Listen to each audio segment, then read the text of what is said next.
네, 안녕하세요. 경매의 신 저자 우리옥션 이성용 대표입니다. 오늘 제가 감기 몸살이 굉장히 심합니다. 그래서 기침도 많이 하고 몸살약도 먹고 그렇게 했지만은 제가 이제 어떤 교육 영상을 이제 리얼하게 촬영을 하면서 기침을 한다거나 가래 끈 소리가 난다거나 가끔씩 인상을 쓴다면 너그럽게 이해해 주시면 감사하겠습니다. 그래도 교육 내용이 정확하면 그래도 괜찮잖아요.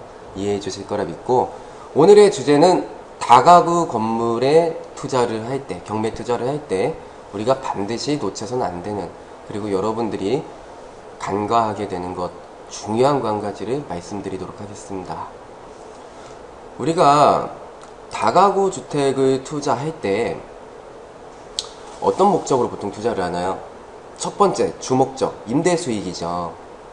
내가 다가구 주택을 놓고 여러 호수에서 나오는 세를 가지고 내 일용할 양식을 충족할 수 있고, 두 번째로는 그거를 통해서 내가 내 노후를 보장받는 상태에서 미래의 자본 수익, 즉 양도 차익까지 어떤 목적하는 거라고 볼 수 있겠습니다. 그런 차원에서 임대 수익과 자본 수익 두 가지를 함께 이뤄낼 수 있는 투자 종목으로 굉장히 따봉입니다. 그것은 사실인데, 우리 초보자분들이 한 가지 놓치는 게 있어요. 경매 하면은 경락자금 대출이 80% 나오니까 내 자본금이 내가 낙찰받으려고 하는 금액보다 한 20%만 있으면 20%만 있으면 충분하겠다.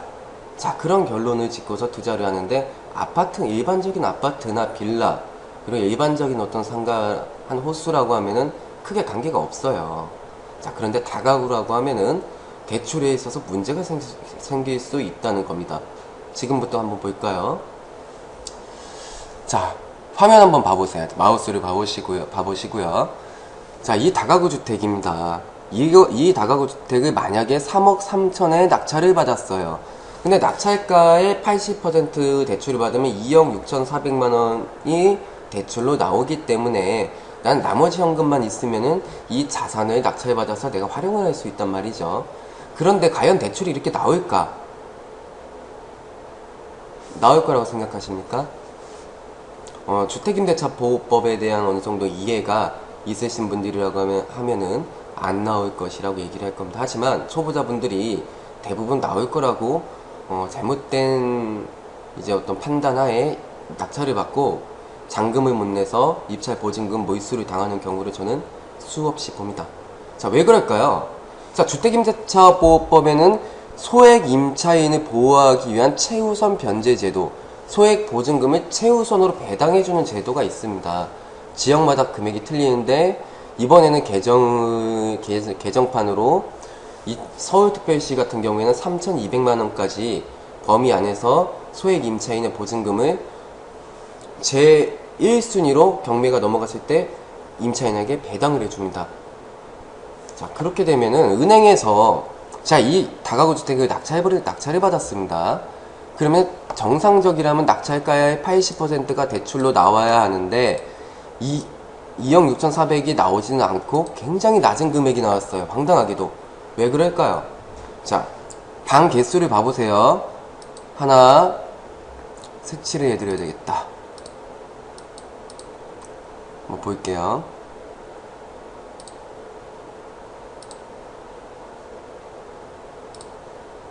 방 개수가 하나, 둘, 셋, 넷, 다섯, 여섯, 일곱, 여덟, 아홉. 지금 보시면 아시겠지만 9개의 룸이 있습니다. 방이 있다는 소리예요.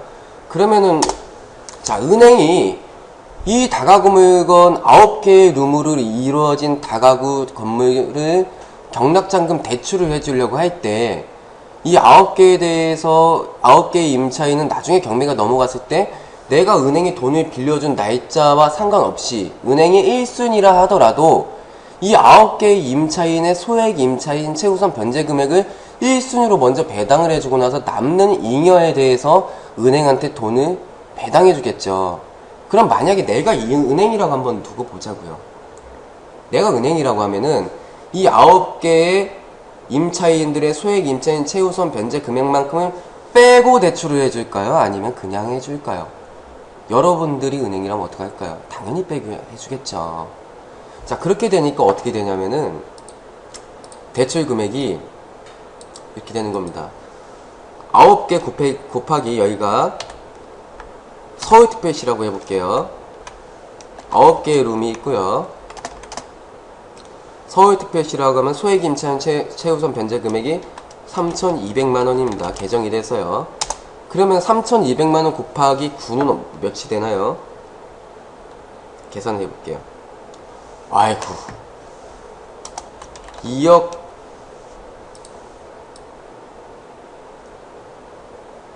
잠시만요. 2억 8,800만원이라는 돈이 나옵니다.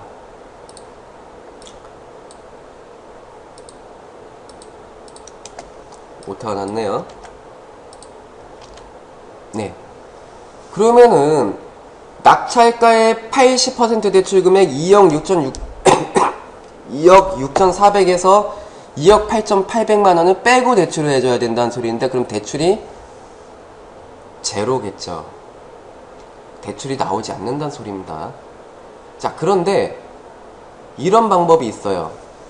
대출이 안 나온다고는 하지만, 1금융권에서 안 나온다고는 하지만 2금융권을 통해 가지고 대출을 받을 수가 있는데, 그래 봤자 2금융권은 금리가 조금 더 높은 대신에 이런 소액 임차인이 있음에도 불구하고 조금 더 대출을 많이 해준단 말이죠. 자, 그러면은 제 생각에는 한 1억까지는 대출을 해주지 않을까 싶습니다. 그러면은 만약에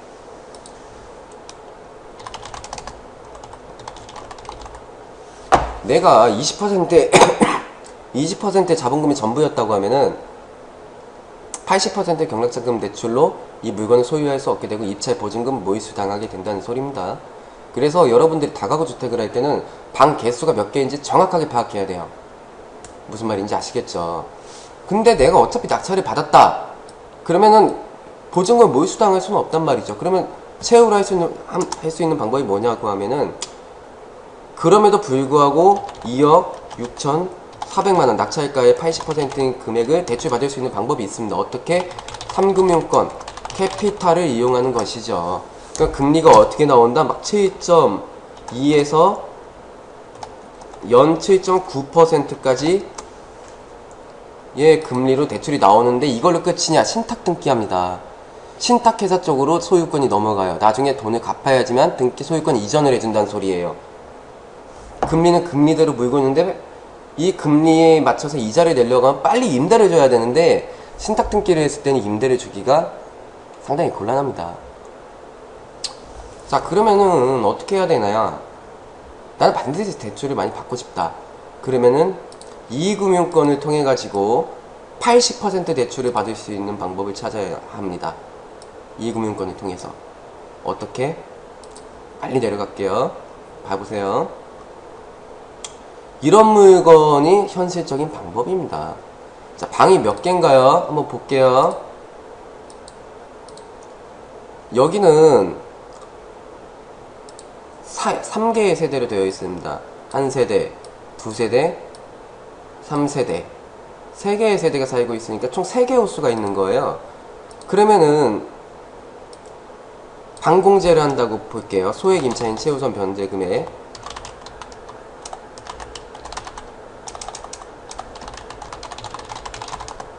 얼마를 빼야 될까요? 3개니까 3,200씩 3개 9,600만원이 되겠죠. 9,600, 2억 6,400에 9,600만원 빼면 얼마가 나오죠? 1억 6,800만원이 나온다는 소리예요. 1금융권에서는. 자, 1금융에서 1억 6,800이, 이게 왜 자꾸 거꾸로 써지나? 800이 나온다는 소리입니다. 자, 아까 위에 물건가 보다는 훨씬 낫죠? 자, 그러면 2금융에서, 제가 아까 2금융권에서 80% 대출이 전부 다 나올 수 있도록 해야 된다 하는 물건을 투자해야 된다. 내가 자본금이 부족하다면 20% 밖에 보장을 받을 수밖에 없다면, 그러니까 내 자본금이 경락잔금 대출 80%를 내고 20%의 자본금만 있다면, 자, 이런 물건 같은 경우에는 소액 임차인이 많지 않기 때문에 이 금융권에서 금리 한 4.6에서 5.1 사이에서 80%인 2억 6,400까지 양호하게 나온다는 겁니다. 경락잔금 대출이. 그래서 여러분들이 항상 놓치지 말아야 될 것은 경락잔금 대출의 범위입니다. 무조건 낙찰받는다고 해서 대출이 나오는 거 아니고요. 다가구 건물의 경우에는 소액 임차인 최우선 변제 금액을 빼고 나온다. 소액 임차인이 너무 많으면 대출이 나오지 않는다.